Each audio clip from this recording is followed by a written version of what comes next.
정신과 의사가 여러분의 고민을 들어드립니다. 정신요고 시작합니다. 안녕하세요. JYP 박재영입니다. 써니 이혜선입니다. 안녕하세요. 김병호입니다. 네. 대한신경정신의학회의 도움으로 만들어지고 있는 정신요고 시즌2. 오늘의 사연은요. 사과라는 예쁜 닉네임 쓰신 예비 신부가 보낸 사연입니다. 안녕하세요. 먼저 따뜻한 정신요고 프로그램을 운영해 주셔서 항상 감사드립니다. 저는 연말에 결혼을 앞두고 있는 30살 예비 신부인데요. 결혼에 확신이 없다는 말이 습관처럼 나옵니다. 엄마에게 슬쩍 얘기를 해봤더니 그런 얘기 하지 말라고 예비 신랑에게 예의가 아니라면서 꾸중을 들었습니다. 하지만 주변에서는 조금이라도 망설여지는 결혼은 무조건 미루라는 조언이 많고 저도 확신이 없는 제 마음에 대해 고민스러워서 상담 요청해 봅니다. 모두가 이 사람이다 하는 확신에서 결혼하는 게 아니라는 걸, 결혼은 감정보다는 결심이라는 걸, 인생의 큰 결정을 앞두고는 두려움이 생기는 게 당연하다는 걸 되뇌어 보지만 계속 제자리 걸음을 하며 방황하는 것 같습니다. 지금 남자친구와는 사실 연애 시작부터 확신이 있었던 건 아닙니다. 이전 연애의 상처에서 빠져나오지 못했고 그 우울에 빠져 계속 과거의 추억만 회상하는 게 반복되던 때에 남자친구가 고백을 해왔고 제겐 받아들이는 것이 완벽하게 내키지는 않았지만 제게 필요한 순서라고 느꼈던 것 같습니다. 제게 잘해주는 남자친구가 고마웠고 편해지고 그러다 보니 어느새 연애 6년 차가 되었습니다. 지금 남자친구 앞에서 지난 연애의 상실감 같은 것으로 많이 울기도 했습니다. 저도 뭐라 설명할 수 없었고 남자친구도 더 캐묻지는 않았습니다. 이전 연애가 짧았지만 감정과 낭만, 설렘이 가득했다면 이번 연애는 정성, 배려, 신뢰 같은 제게는 다소 인위적으로 느껴지지만 옳고 어른스럽다고 생각되는 그런 연애 형태입니다. 후자가 맞는 형태의 사랑이라는 걸 이성적으로는 알고 있지만 한때는 있고 지금은 없는 것에 대한 아쉬움이 들기도 합니다. 졸업 후 계약직을 전전하다 나이만 먹어 이제 기혼자가 되면 취업의 문이 더 좁아질 것이란 사실도 걱정을 더합니다. 아직 원하는 대로 살아보기 전인 것 같은데 이대로 가다가 덜컥 아기를 가져 육아로 점철되는 제가 구체적으로 원했던 게 아닌 삶이 펼쳐질까 봐 두렵기도 합니다.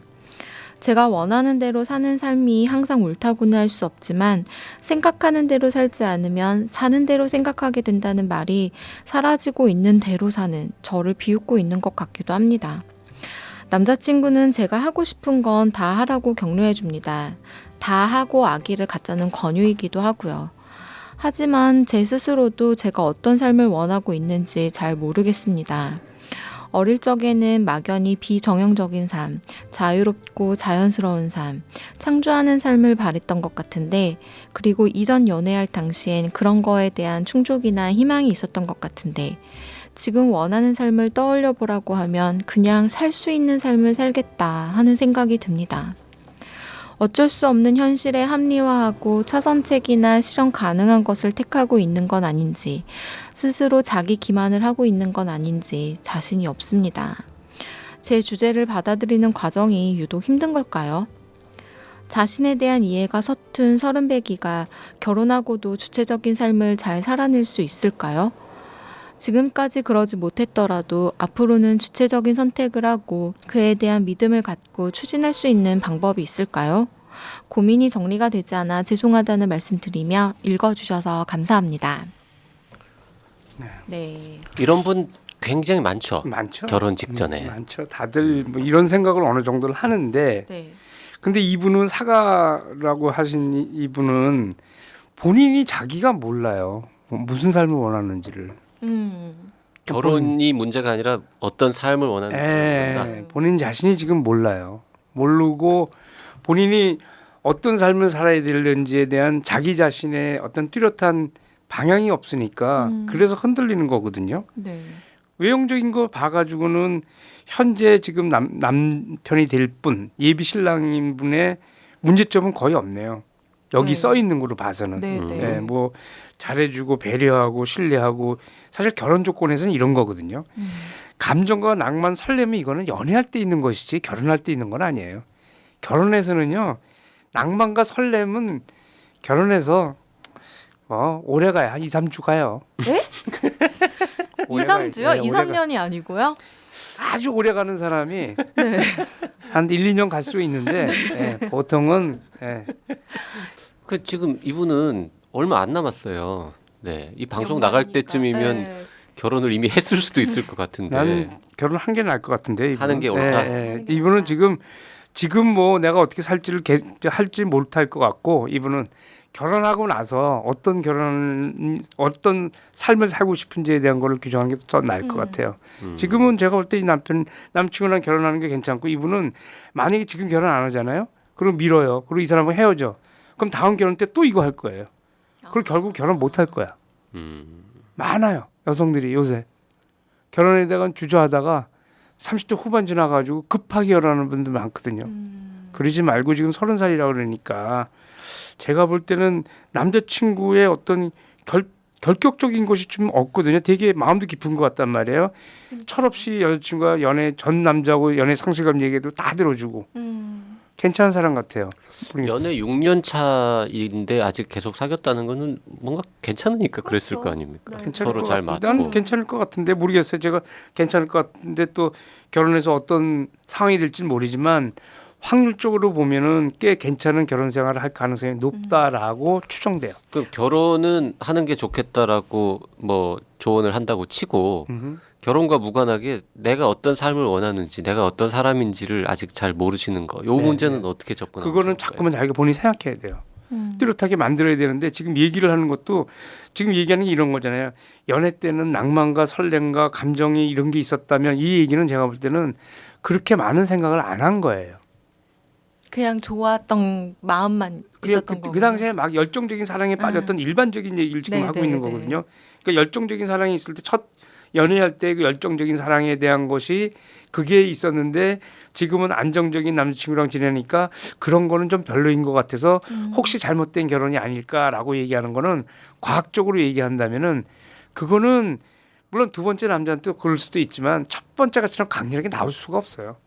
그리고 그거 별로 중요하지 않아요. 어차피 첫 번째 남자친구하고 연애 계속했잖아요. 네. 좀 지나면 없어졌어요 그거. 그 설렘. 그건 낭만, 없어져요. 뭔가 그런 거. 그건 다 없어지는 거니까. 지금 예비 신랑하고 만난 것도 뭐 한 25살 때니까 24. 네, 그 전이니까 더 어릴 때. 더 어렸을 때, 그럴 때 정말 철없는 열정적인 사랑이었을 때 것을 얘기하는 거죠. 그건 어차피 연애 초기에 좀 있다가 나중에 없어지는 거니까. 그리고 결혼 생활에서 이거 별로 중요하지 않아요. 그 이분은 결혼한 다음에 그리고 피임을 좀 잘 해야 될 것 같은. 아니요, 꼭 그렇지 않아요. 이분은 정말 아기를 원하는 건지 본인이 직장을 원하는 건지에 대한 것도 생각해 봐야 돼요. 근데 남자친구가 하고 싶은 거 다 하라. 다 한 네. 다음에 아기를 갖자. 네. 이런 얘기는 뭔가 바로 아기를 낳기보다는 뭔가 좀 직장 생활이든 뭐가 됐든 아니, 본인은 하고 싶은데 그 직장도 지금 뚜렷하지 않거든요. 지금 30살까지도 지금 뚜렷하지 않은데 지금 30살 이후에 뚜렷해질 가능성에 대한 것도 생각해 봐야 되거든요. 근데 아기 생기면은 진짜 더 할 수 있는 게 폭이 좀 좁아지지 않냐라는 거죠. 직장 가진 다음에 네. 그래도 뭐 1년이든 2년이든 뭐 시한을 정해 놓는다든지 본인이 뭐, 그걸 네. 원한다면 그렇게 해보는 거 둘이서 괜찮아요. 물론 합의해서 그건 할 괜찮아요. 일이겠지만 네. 우리 김병호 선생님은 이 사람이다 하는 확신을 가지고 결혼하셨습니까? 옛날에? 오래돼서 기억이 잘 안 나실 아니 수도 기억나죠. 이 사람이다라고 확신을 했는데 확신하고 결혼했죠. 그때는 했는데 확신을 가지고 결혼했다. 결혼을 했는데 결혼 생활 하다 보니까 너무 힘들어가지고. 근데 지금은 뭐 제일 나아요 우리 집 사람이. 네. 자기가 어떤 삶을 살고 싶은지를 찾아보는 건 사실 누구한테나 어려운 일인 것 같은데, 저는 이건 제가 몇 번 말했던 거기도 하고 출연해주신 선생님들도 가끔 얘기하셨던 거긴 한데, 내가 좋아하는 거랑 내가 좀 잘하는 거, 뭐 내가 싫어하는 거, 요거를 이렇게 실제로 적어보고 나면 거기에서 내가 좋아하는 것 중에서 내가 해볼 수 있을 만한 거, 뭐 이런 것들을 구분을 해보면 조금 더 구체적으로 내가 할 수 있는 일들을 찾아낼 수 있을 것 같거든요. 저는 실제로 그렇게 해서 결정을 하기도 했고. 더 하나 집어넣는다면은 네. 결혼 생활이기 때문에 내가 우리 남편하고 뭘 같이 했으면 좋겠는지가 더 나아요. 네. 그것도 그거 좋네. 내가 하는 거 말고 그거 좋네요, 진짜. 우리 둘이서 같이 할 수 있는 게 어떤 걸 하고 싶은지. 음. 그리고 우리 둘 사이의 말이 어떻게 통했으면 좋겠는지 이런 것들. 아. 네. 관계 속에서 찾는 것이 훨씬 더 좋아요. 그러네요. 그 종이권에서 뭔가 이렇게 메모할 때 우리 남편의 장점 이런 것도 써보면 좋지 않습니까? 남편의 장점 잘 안 떠오르려나? 아니야. 남편의 장점을 만들면 되거든요. 그 누가 어디서 남편의 장점하고 단점하고를 이렇게 쭉 양쪽에다가 써놓고 네. 보면은 남편이 더 잘 보인다는 조언을 듣고 단점부터 쓰기 시작했대요. 네. 단점을 쫙 썼는데 장점을 쓰려고 하니까 하나도 생각이 안 나가지고 찢어버렸다고. 근데 이 장단점에 대한 것도 사실은 관계 속에서 나오거든요. 그러니까 관계가 어느 정도 만들어진 다음에 행위가 나올 때는 장점 부분이 나오는데 갈등 상황에서는 잘 나오지 않아요. 그럴 것 예, 같아요. 예. 그래서 대부분은 이제 이런 거예요. 우리가 보통 이제 화를 내지 말아야 된다 이렇게 얘기하는데 화를 내지 않게 되면 문제가 뭐냐면은 남편에 대한 불만을 얘기하지 않잖아요. 그럼 그 불만이 해소가 안 돼요. 그럴 것 그래서 불만을 얘기를 해야 돼. 근데 많은 사람들은 불만 얘기하면 싸우기 때문에 얘기를 안 해야 된다고 생각한단 말이에요. 싸움은 없는데 속의 관계가 망가진 거는 해결이 안 돼요. 맞아요. 예, 그래서 사실은 그 부부는 너무나 다른 사람 두 사람이 만나는 거 아니에요. 우선 남자 여자가 만나고 그죠? 자라는 환경도 다르고 이렇게 아주 다른 사람들이 만나기 때문에 처음부터 잘 조정될 리가 없어요. 그래서 속마음을 얘기하고 그러면서 갈등이 좀 생기고 조정이 돼야지 그래야지 좋은 관계가 되면서 거기서 뭐 장단점이 나올 수가 있는데 보통 그 관계를 잘 안 하고 어느 한쪽이 참아요. 근데 말을 하지 않으면 그 어떤 상황에서도 그 사람이 무슨 생각을 하는지 알 수 없기 때문에 없어요. 예. 뭔가 개선될 수 있는 여지는 전혀 없는 것 그럼요. 같아요. 예. 말을 해도 개선될까 말까 하는데 말을 안 하고 상대 마음하고 내 마음이 통한다? 불가능해요. 그쵸. 무슨 텔레파시가 통하는 것도 아니고.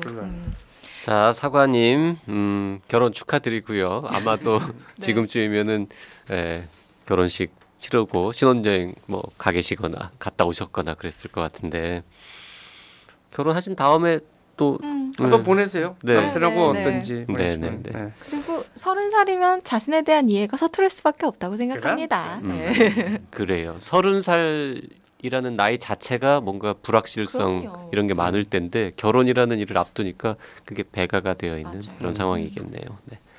오늘 여기까지 하죠. 정신여고에 사연 보내실 분들은요. 나는 사다 카카오톡 라디오 골뱅이 doc.co.kr로 보내주시고요. 사연을 보내실 때는 원하는 닉네임하고 가능한 구체적인 사연을 보내주시면 좋습니다. 사연이 채택된 분에게는 커피 쿠폰 2장 드리고 있으니까요. 많이 많이 참여해주세요.